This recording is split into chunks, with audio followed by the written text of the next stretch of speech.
Tá casado, tá casada, tá querendo casar, tá numa união estável, registrada em cartório, ou tá morando junto e nem sabe se tá numa união estável? Você precisa saber como funciona o regime de bens.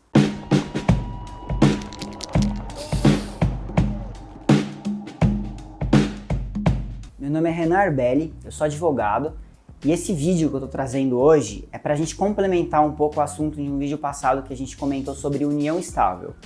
Quando você casa, quando você celebra uma união estável em cartório, você precisa escolher o tipo de regime de bens que vai ser utilizado, que vai gerir esse casamento ou essa união estável. Se você que casou ou contraiu uma união estável e não escolheu, né, um regime de bens, fala: "Ah, não, mas eu fiz isso, eu assinei um cartório, nem sei o que eu assinei, nem me falaram nada de regime de bens." Provavelmente, porque quando as partes não escolhem, muito provavelmente vocês foram enquadrados no regime de comunhão parcial de bens. Então, como ele é o mais comum, porque geralmente ele é o que, se as partes não escolhem outro, é o que vai ser escolhido automaticamente para elas, porque é o que está previsto na lei, vamos começar por ele. O regime de comunhão parcial de bens funciona da seguinte forma: o casal já tem alguns bens próprios antes de casar, de constituir a união estável. Esses bens vão continuar sendo de propriedade de cada um de maneira totalmente separada. A partir do momento em que eles constituírem o casamento, a união estável, tudo que eles adquirirem na constância, enquanto estiverem juntos com a união estável, o casamento, esse patrimônio vão ser dos dois. "Ah, mas eu comprei um imóvel e esse imóvel tá só no meu nome, então amanhã ou depois, se a gente se separar, eu vou morar no meu imóvel e eu registrei, minha propriedade." Não! Não é assim que funciona.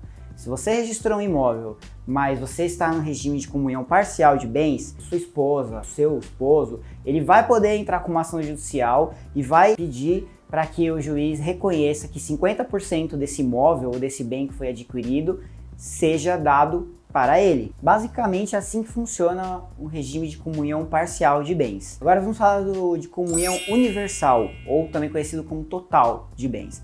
Nesse, tudo que o casal tinha e tudo que o casal vai ter após a constituição do casamento da união estável é dos dois. Então, se existe, sei lá, a mulher era milionária e o rapaz tinha um patrimônio, mas não era tão grande como o da mulher quando eles casaram, quando eles tiveram união estável. Ele, após o casamento, vai passar a ser milionário, porque tudo que era dela também é dele.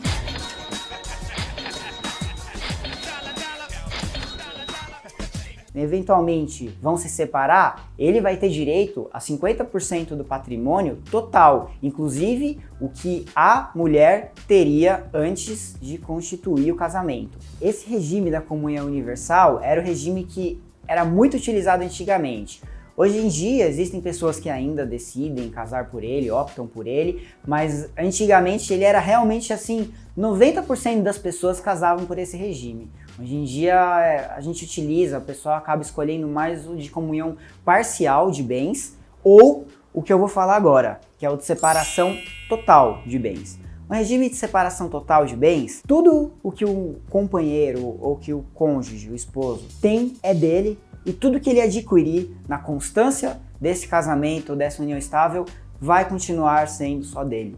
Então lá na frente, se eventualmente tiver uma separação, uma dissolução da união estável, cada um pega seu caminho, vai embora, já tem seu patrimônio e acabou. Acontece que, ainda assim com o regime de separação total de bens, eu recomendo aos meus clientes, recomendo às pessoas que quando eles forem comprar um patrimônio que tem uma expressão financeira muito alta, por exemplo um imóvel, ele converse com o companheiro, com o esposo, com a esposa dele e vão até o cartório lavrar uma declaração de que o cônjuge que não está comprando o imóvel afirma que ele não está participando financeiramente para aquela compra. Porque mesmo na separação total de bens, se lá na frente, depois de uma separação desse casal, o cônjuge que supostamente não comprou o bem tiver como comprovar que ele ajudou a fazer o pagamento daquele bem, que ele comprou junto, ele pode ser que ele consiga ter direito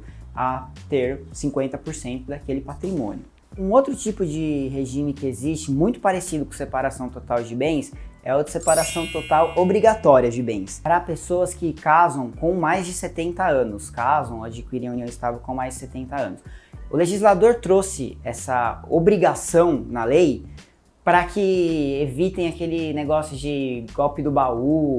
Eu particularmente acho que se a pessoa está lúcida, a pessoa está sã, ela deve saber muito bem o que está fazendo, não deve ser tutelada, o Estado não tem que ser babá de ninguém, mas a lei prevê isso para que seja assegurado lá eventualmente no falecimento dessa pessoa, a herança, os bens dela sejam assegurados para os filhos, para quem efetivamente seria herdeiro e evite que um golpista ou uma golpista se beneficie levando os bens embora, ficando um ano casado com um milionário ou com uma milionária e deixe todos os outros herdeiros lesados recebendo muito menos do que eventualmente receberia. Então eu acredito que se vocês conhecem alguém que está casado, tem dúvida com relação de regimes de bens, como vai funcionar, mostre esse vídeo porque é muito importante que vocês saibam dos seus direitos, das possibilidades que vocês têm, para que amanhã ou depois ninguém do casal, nenhum nem outro, saia lesado, saia descontente.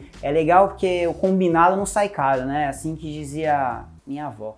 Mentira, minha avó nem dizia isso, mas a galera fala aí por aí. Valeu, galera. Obrigado, tamo junto.